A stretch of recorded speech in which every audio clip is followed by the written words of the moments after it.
बिस्मिल्लाहिर्रहमानिर्रहीम। Stock market में investment और सरमायाकारी करने के लिए दुनिया भर के शरिया स्कॉलर्स की टीम ने कुछ क्राइटेरियाज मुतय्यन किए हैं, कुछ उसूल बनाए हैं।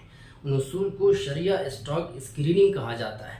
इसका मतलब यह है कि किसी भी स्टॉक का तज्जिया किया जाता है, इसकी एनालिसिस की जाती है कि आया वो स्टॉक हलाल है या नहीं।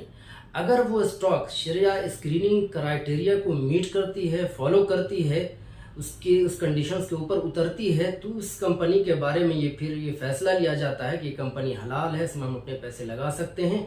अगर वो कंपनी उस शरिया स्क्रीनिंग क्राइटेरिया को फॉलो नहीं करती है, उसको मीट नहीं करती है, तो फिर उस कंपनी के बारे में ये शरिया स्कॉलर्स की जो टीम है डिसीजन लेती है कि ये कंपनी हलाल नहीं है, जायज़ नहीं है, हराम है, इसमें हम अपने पैसे नहीं लगा सकते। लिहाजा शरिया स्कॉलर्स की जो टीम ने जो फर्स्ट क्राइटेरिया मुतय्यन किए हैं, उसका नाम है वो ये है कि नेचर ऑफ बिजनेस हलाल होना चाहिए। यानी किसी कंपनी का खुद बिजनेस हलाल होना चाहिए, तब जाकर के हम जो आगे का जो क्राइटेरिया है उसकी तरफ हम जाएंगे।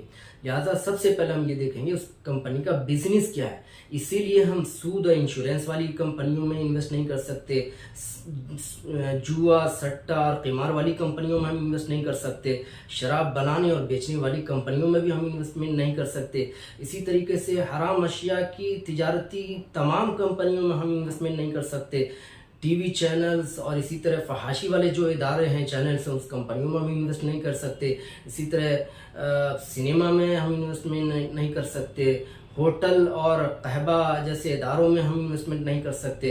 इसी तरह असलहा बनाने और बेचने और बनाने वाले इन दोनों कंपनियों में भी हम इन्वेस्टमेंट नहीं कर सकते। इसके अलावा शरिया बोर्ड्स की जो टीम है उसने अगर किसी कंपनी के बारे में ये डिसीज़न दे दिया हो किसी गैर शरई बुनियाद पर या गैर अखलाकी चीज़ों की बुनियाद पर कि इन कंपनियों में हम इन्वेस्टमेंट नहीं कर सकते, पैसे नहीं लगा सकते, उन कंपनियों में भी हम पैसे नहीं लगा सकते, इन्वेस्टमेंट नहीं कर सकते। ये सबसे फर्स्ट क्राइटेरिया है किसी भी स्टॉक मार्केट में इन्वेस्टमेंट करने के लिए कि उसका नेचर ऑफ बिजनेस, कि खुद बिजनेस हलाल होना चाहिए।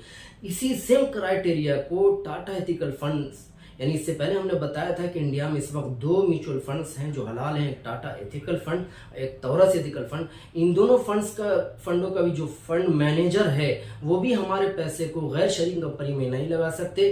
वो भी इन क्राइटेरिया को फॉलो करते हैं, इन क्राइटेरिया को मीट करते हैं। वो भी हमारे पैसे को सिर्फ हलाल और शरई कंपनियों में ही लगाते हैं।